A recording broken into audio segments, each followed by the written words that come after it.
Students, ये program actual parameters and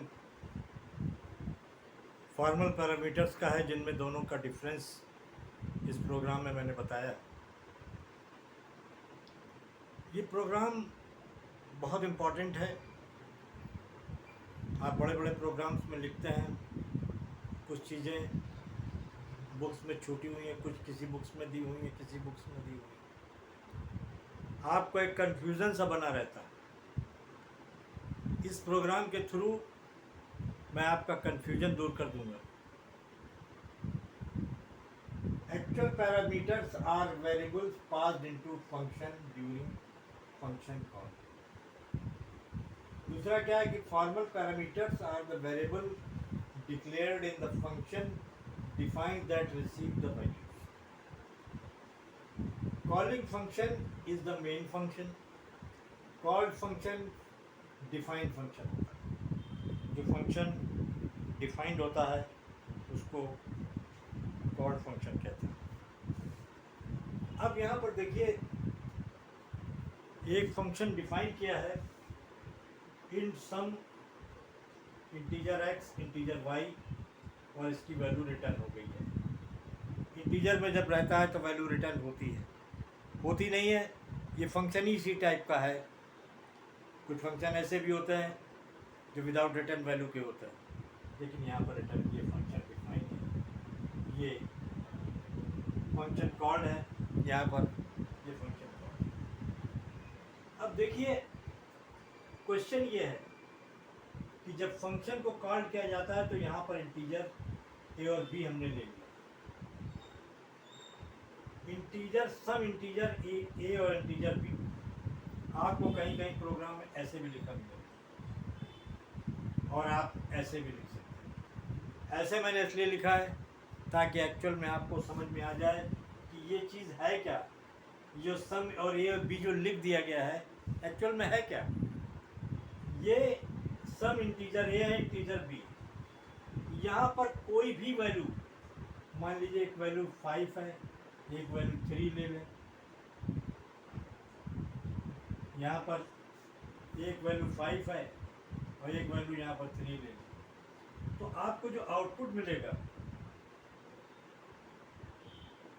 वो 5 + 3 = 8 मिलेगा। ये आपको आउटपुट 8 आउटपुट आपको मिलेगा।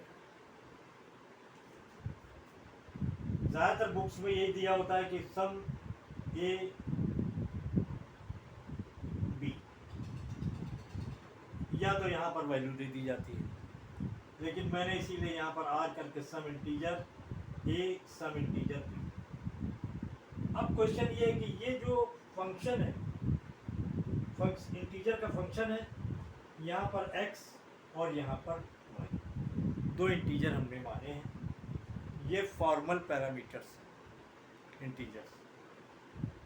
इंटीजर ए की वैल्यू इसमें पास होगी, इंटीजर बी की वैल्यू इंटीजर x y में पास होगी, और उसके बाद ये दोनों, क्योंकि सम का प्रोग्राम है, दोनों जुड़कर ये रिटर्न हो जाएंगे। क्या हो जाएंगे? दोनों जुड़कर रिटर्न हो जाएंगे और यहाँ पर आ जाएंगे।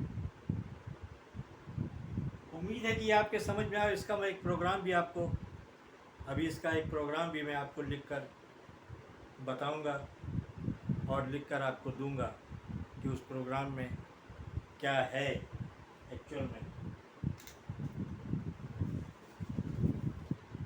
तो देखिए, मैं एक प्रोग्राम भी दे रहा हूँ इसका आपको साथ में।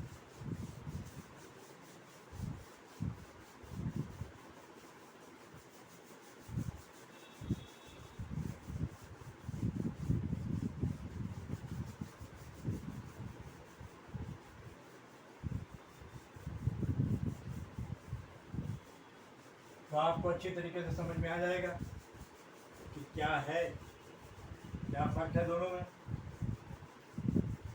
और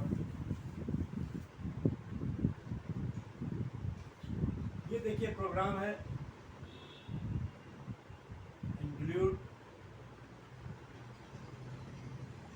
stdio डॉट एच। फिर देखिए हमने इंटीजर को यहाँ पर इन सम, ये फंक्शन जो है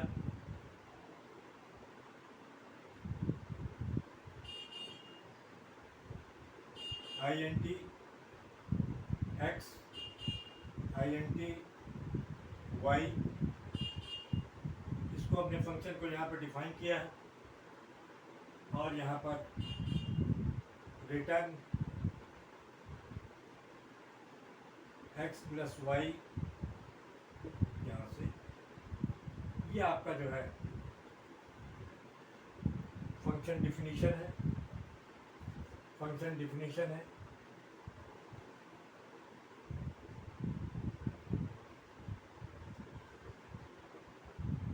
अब आपका मेन फंक्शन चालू होता है, यहाँ पर मेन फंक्शन चालू होता है, यहाँ पर ये मेन फंक्शन आया। आपने इंटीजर a ले लिया बराबर 10, इंटीजर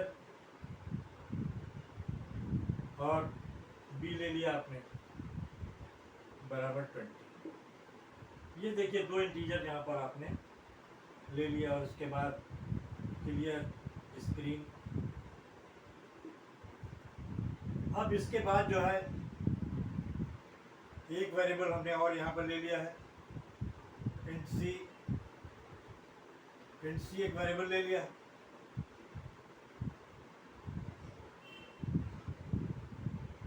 यहाँ पर फंक्शन को कॉल किया है, int c में हम जो है इसको ये असाइन कर रहे हैं, int c में ये वैल्यू आप असाइन कर रहे हैं। अब आप इसको प्रिंट करा लें, प्रिंट एफ रिजल्ट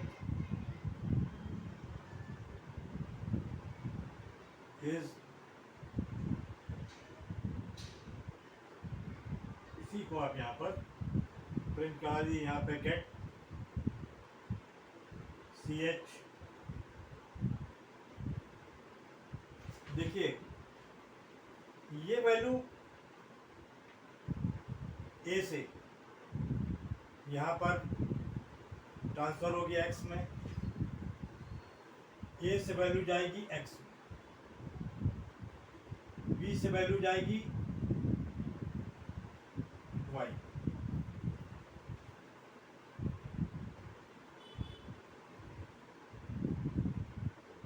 a की वैल्यू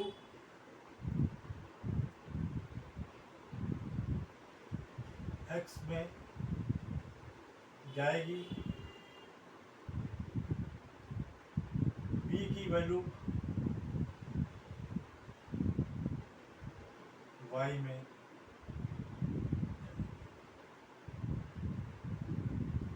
b की वैल्यू जो है y में जाएगी, b की वैल्यू y में जाएगी। तो देखिए ये आपका फंक्शन था जो डिफाइन किया गया है, x एंड y रिटर्न करेगा। यहाँ पर ये मेन ले लिया इंटीजर a बराबर 10 मान लिया है। आपका आउटपुट जो है, आउटपुट जाके 30 निकलेगा, 10 प्लस 20 बराबर 30। ये आपका आउटपुट निकलेगा। ये आउटपुट कितना निकलेगा? आउटपुट आपका 30। यहाँ पर इंटीजर c मान लिया है हमने, c में सम की वैल्यू को असाइन कर लेंगे और हम c को प्रिंट करा लेंगे। यहाँ पर जो समझाने वाली बात थी कि ये जो है फॉर्मल वेरिएबल है, फॉर्मल पैरामीटर है, और ये जो a एंड b लिए हैं हमने, ये एक्चुअल पैरामीटर्स हैं, इस प्रोग्राम को आप, इसलिए छोटा सा प्रोग्राम, इसको समझ लीजिए क्योंकि कन्फ्यूजन लोगों में ज़्यादातर कन्फ्यूजन रहता है कि ये कहाँ से आ गया। प्रोग्राम में डायरेक्ट ये लिखा होता है, प्रोग्राम में इनिशियलाइज नहीं करते इंटर।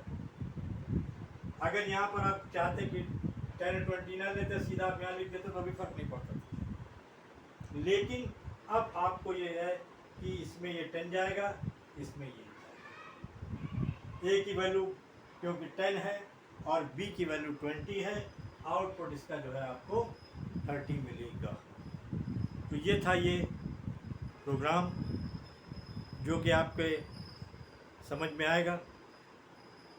यहाँ पर ये लोग कंफ्यूज हो जाते हैं कि यहाँ पर x लिया, यहाँ पर y लिया, यहाँ पर a लिया, यहाँ पर b लिया। ये कन्फ्यूजन इस प्रोग्राम में होता है और लोग प्रोग्राम को लिख कर रन तो कर देते हैं। अगर आपने प्रोग्राम सही किताब से देख के या कहीं से देख के लिख दिया है, लेकिन उसका कन्फ्यूजन, उसका डिफरेंस आपको समझ में आना चाहिए। अगर उसका डिफरेंस आपको समझ में नहीं आ रहा है तो आप एक प्रोग्राम तो कर लेंगे, लेकिन चीज़ अगर समझ में नहीं आती किसी प्रोग्रामिंग लैंग्वेज में तो आप बड़े प्रोग्राम नहीं बना सकते, क्योंकि आपका कन्फ्यूजन यहाँ से दूर ही नहीं हुआ। तो मैंने आपका एक कन्फ्यूजन दूर किया है। आप इसे कई बार कोशिश करें, अपने लैपटॉप पे लिखें, ये प्रोग्राम चलेगा। कोई दिक्कत हो तो कमेंट करके आप हमको बताएं। Okay, thank you.